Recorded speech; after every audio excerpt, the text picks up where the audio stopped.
5টা দিন 15 সেশন, তার মধ্যে আড়াইটা দিনই খেলা পরিত্যক্ত, মানে 8 সেশন খেলা পরিত্যক্ত, বাকি থাকে 7 সেশন।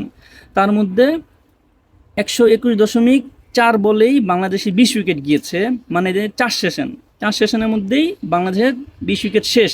টেস্ট খেলতে গেছে তারা, কি টেস্ট খেলতে গেছে তারা?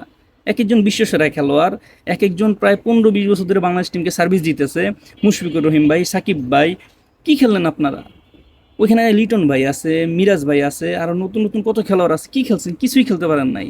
টেস্ট খেলতে গেছেন, একটা টেস্ট খেলায় যদি একটা দিন না খেলতে পারেন, কভার দিতে পারেন, তাহলে কিভাবে হবে? আড়াই দিনও নাই, মাত্র 7 সেশন, তার মধ্যে 4 সেশনে আপনারা অল আউট হয়ে গেছেন। আর ইন্ডিয়া মাত্র 1 সেশন খেলেছে, তার মধ্যে করেছে 285 রান।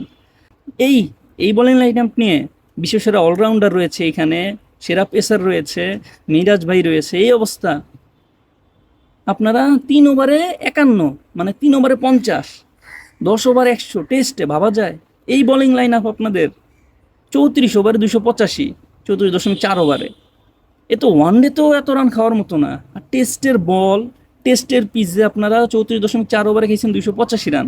আপনারা আবার বিশ্বের সেরা বলারদের তালিকা অন্যতম টিম ঘোষণা করে নিজেদেরকে, কিভাবে পসিবল? এটা কি কোনো খেলার ভিতরে পড়ে?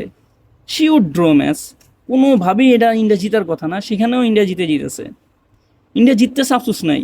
পুরা 5 দিন খেলা হয়তো তাও সমস্যা ছিল না। আপনারা এমন একটা টিম যেখানে আপনারা একটা দিন খেলতে পারেন না পুরা, এমন আপনার একটা টিম আপনারা এক সেশনেই 285 রান খান। হ্যাঁ রে, এই খেলা দেখার জন্য পাকিস্তানের সাথে জিতছেন, সেজন্য সেলুট, বাহাবা জানাই অবশ্যই। ইন্ডিয়ার সাথে সেই জন্য এরকম করুণ অবস্থা হবে 2 দিন পর টি-20 সিরিজ, কি হবে কে জানে। টেস্টেই 34 ওভারে খেয়েছেন 285 রান, টি-20তে কী হয় কে জানে। বেস্ট অফ লাক, অবশ্যই ভালো কিছু আশা করি আপনাদের থেকে। আর কি বলবো, কিছু বলার নেই।